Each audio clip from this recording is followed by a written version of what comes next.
Hi, my name is Erin Klostra. The date is October 31st, 2022, and my presentation today is on chemoreception.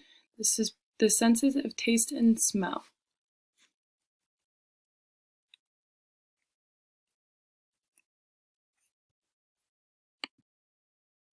So first of all, just to provide a little bit of a definition on chemoreception, it's the process by which organisms respond to chemical stimuli in their environments, which depend primarily on their senses of taste and smell. Senses of taste and smell are produced when receptors transform information received from the environment into action potentials, which can be interpreted as special senses by the brain. Chemoreception plays an important role in finding food for many species and evolutionarily in food safety for humans. So this slide basically just shows how scents are taken in as odorant molecules and can be perceived by the brain as smell. So the process begins with the olfactory epithelium, which lines the nasal cavity with olfactory sensory neurons. The olfactory sensory nerve, which is also known as cranial nerve 1, is made up of the axons of these olfactory sensory neurons from the nasal cavity. Next, the olfactory nerve synapses on the olfactory bulb, which is located on the frontal lobe. From the olfactory bulb, higher order neurons synapse on the olfactory cortex in the brain for the perception of smell. This whole process bypasses the thalamus, unlike the other special senses which run through the thalamus. So I got this image from the book, and I thought it just did a good job of explaining how scents get taken in as odorants and become perceived as smell. So next, we're just going to talk about the signal transduction that occurs with olfaction. So first, the odorant molecules dissolve in mucus, which is present in the nasal cavity, and they bind to a receptor protein. And then the G protein linked receptor activates and increases cyclic AMP concentration in the cell. And then the cyclic AMP gated cation channels open, which causes the cell to depolarize as the cations enter the cell, making it more positive. And then the strong graded receptor potential triggers the action potential, as we talked about how graded potentials can become action potentials. And then the action potential travels from the sensory axon to the olfactory bulb. So then once it travels to the olfactory bulb, the signal is transduced and smell is perceived. So this process doesn't really tell us how we distinguish between different scents, but current research suggests that there is a specific olfactory receptor on each sensory neuron that responds to certain limited olfactory molecules or odorants for the perception of different types of smell. So through the process of population coding, the brain is able to decipher a specific scent through the combination of information from all the sensory neurons. So next we're going to talk about gustation, which is the sense of taste. So these images show the way that taste gets taken in and can be perceived as taste by the brain. So first, the tastant must be dissolved in the mucus of the mouth in order to become a ligand, which then interacts with a membrane protein on a taste receptor cell. So it's already looking pretty similar to how we got the sense of smell. So then the taste receptors are located on taste buds, which are on the surface of the tongue. The left side of the image shows that, and then kind of it blows up the image of that taste pore. So, sorry, I lost my place here. Talk about taste buds. A signal transduction cascade is initiated after the taste receptors are activated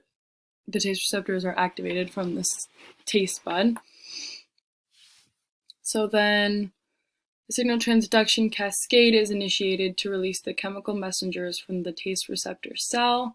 The chemical messengers released from the taste receptor cell activate the primary sensory neurons, whose axons run to the medulla and synapse. So then from there, the sensory information runs through the thalamus to the gustatory cortex, and taste is perceived. But this depends on which populations of neurons are responding the strongest. As we know, there are 5 types of taste, being sweet, sour, salty, bitter, and umami. And the taste receptor cells are non-neural cells, so they have membrane channels that interact with taste ligands, and an intracellular calcium signal is released, which is going to activate the primary sensory neuron. So as we know, with like an influx in calcium, that creates that action potential. So the perception of which kind of taste just kind of depends on which of these sensory or like which of these populations of neurons are activated.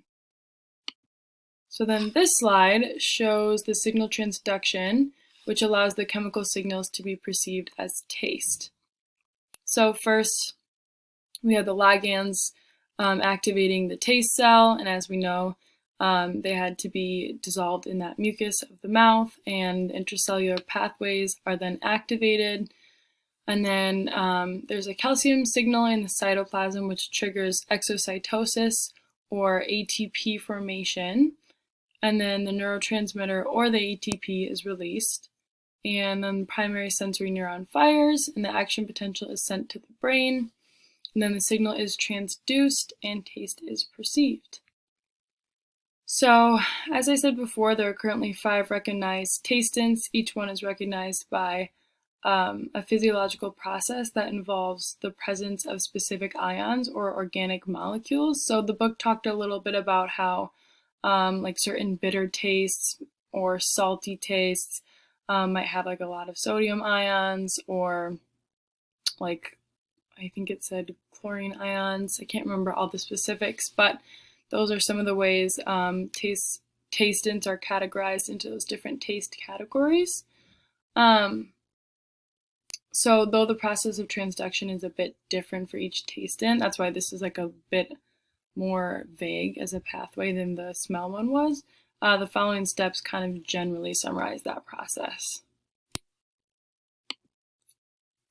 So then finally we want to talk about coordination in the nervous system. Basically there's a powerful link between smell, memory, and emotion because odors are processed through the limbic system. So I thought that was just kind of an interesting fact.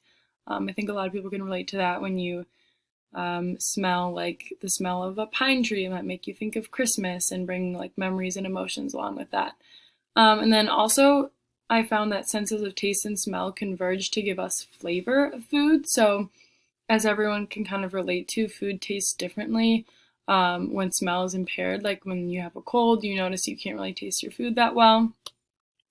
And then I also just highlighted again, we have the 5 senses, or the 5 types of taste.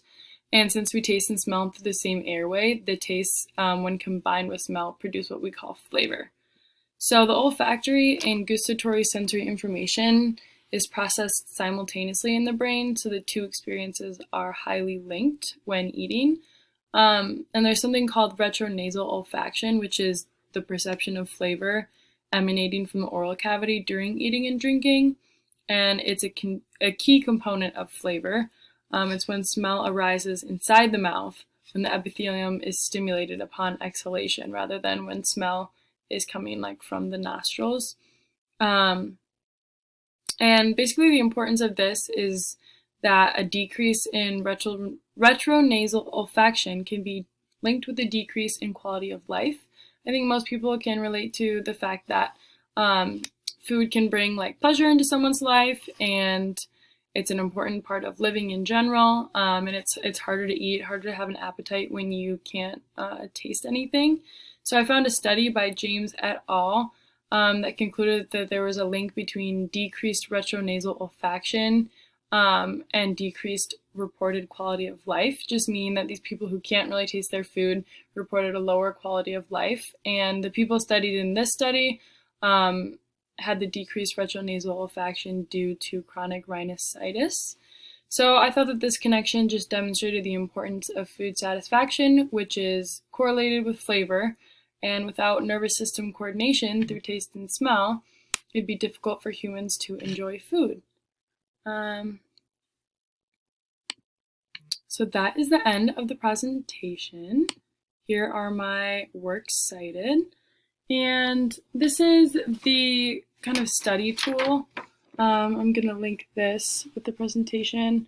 But it basically is just like a concept map of taste and smell coming together to create flavor in the middle, and just all the different things that go into the perceptions of taste and smell. So I thought that was a helpful study tool for me when learning the differences and learning about chemoreception. So I thought that'd be a helpful study tool for others as well.